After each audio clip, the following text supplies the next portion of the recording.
īsti tikai ar zālēm un tikai ar dažādām šīm manipulācijām vai operācijām galā nevar īsti tā labi tikt, ka ir nepieciešams vēl kaut kas. Tad es uzzināju par tādu biorezonanses terapiju, kuru,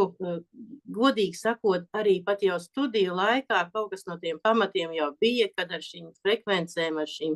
dažādām iedarbībām tika gan ārstēts, gan dziļāk ievadītas zāles, bet, tas attīstās un bija tāda biorezonanses terapija, kuru es sāku